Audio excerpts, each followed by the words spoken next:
Hello dear students, in the last video we have seen the tabulated questions about the displacement. Now let us analyze the table. Now what is the rule to analyze? More reactive metal displace less reactive metal. Here if we see metal B is more reactive than iron because metal B displaces iron from iron to sulfate. So we can write B is greater than, or reactivity of B is greater than Fe. Metal A is more reactive than copper, so we can say A is greater than copper. You can see here when we look at B, it displaces iron. When we look at A, it displaces copper. When we look at C, it displaces silver. So C, reactivity of C is more than silver. And when we look at D, does not displace any of the metal, so it is the least reactive metal. Metal C is more reactive than silver, so reactivity of C is greater than Ag. Metal D is less reactive than all four metals, that is iron, copper, zinc and silver. See, from the reactivity we are aware that zinc is more greater than iron is more greater than copper is greater than silver, and D is even less reactive than silver.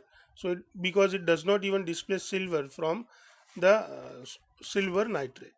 We know that order of reactivity for iron, copper, zinc and silver is zinc is more reactive than iron is more reactive than copper is more reactive than silver. So from this above data, what is the data? B is more reactive than Fe, A is more reactive than copper, C is more reactive than silver, and D is the least reactive among all. We can write that B is more reactive than Fe is more reactive than A is more reactive than copper is more reactive than C is more reactive than silver is more reactive than D. Or for A, B, C, D, we can write B is more reactive than A is more reactive than C is more reactive than D. So we can write B is greater than A, is greater than C, is greater than D. So using the analysis, we can easily write B is greater than C, A is greater than C, is greater than D. Now we have some more questions to answer regarding this table. So we can answer all the questions regarding this table. Now these are the questions written into the red ink and the answers that we can give from the analysis. Question 1.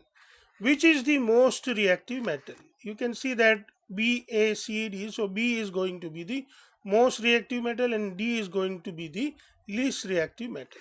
So we can answer metal B among A, B, C and D is the most reactive metal. It should be E because metal, this is the word that is used for B. Metal B among A, B, C, D is the most reactive metal. Question 2. What would you observe if B is added to solution of copper to sulfate? B, if we really look at this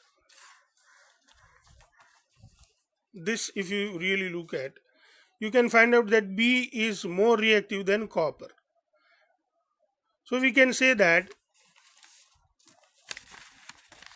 what would you observe if B is added to solution of copper to sulfate? From the analysis we can see that B is greater than, activity of B is greater than iron, is greater than A, is greater than copper, is greater than C, is greater than silver, is greater than D. So B is more reactive than copper. So we would observe displacement of copper to sulfate, and sulfate of B is produced, and there would be reddish brown or copper brown layer of copper on metal B. So this is what we can explain. We can even write the equation if we want to write B plus CuSO4 aqueous. B should be solid. It should give us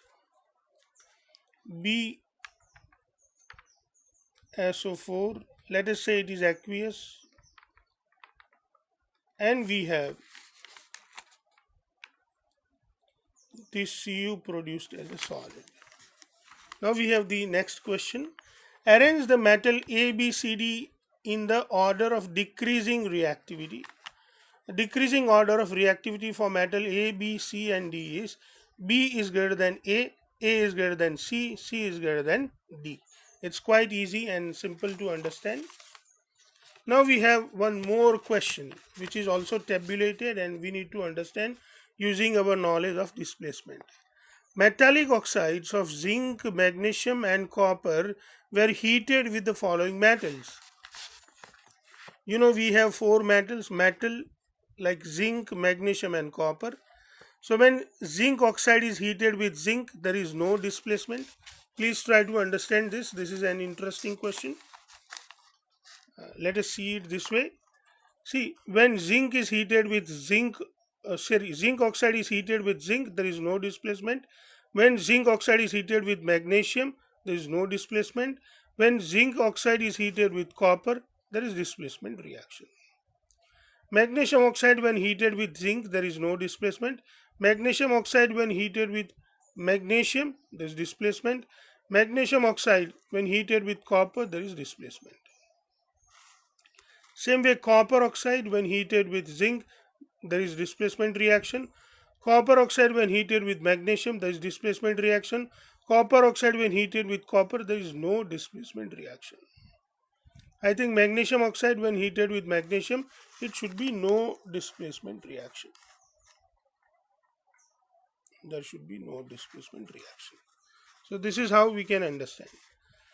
Now you can see here that when zinc oxide is heated with copper oxide, sorry, when zinc oxide is heated with copper, there is displacement reaction. And when copper oxide is heated with zinc and magnesium, there is displacement and displacement. And when magnesium oxide is heated with zinc, I think in zinc it should be displacement reaction because magnesium is more reactive than zinc.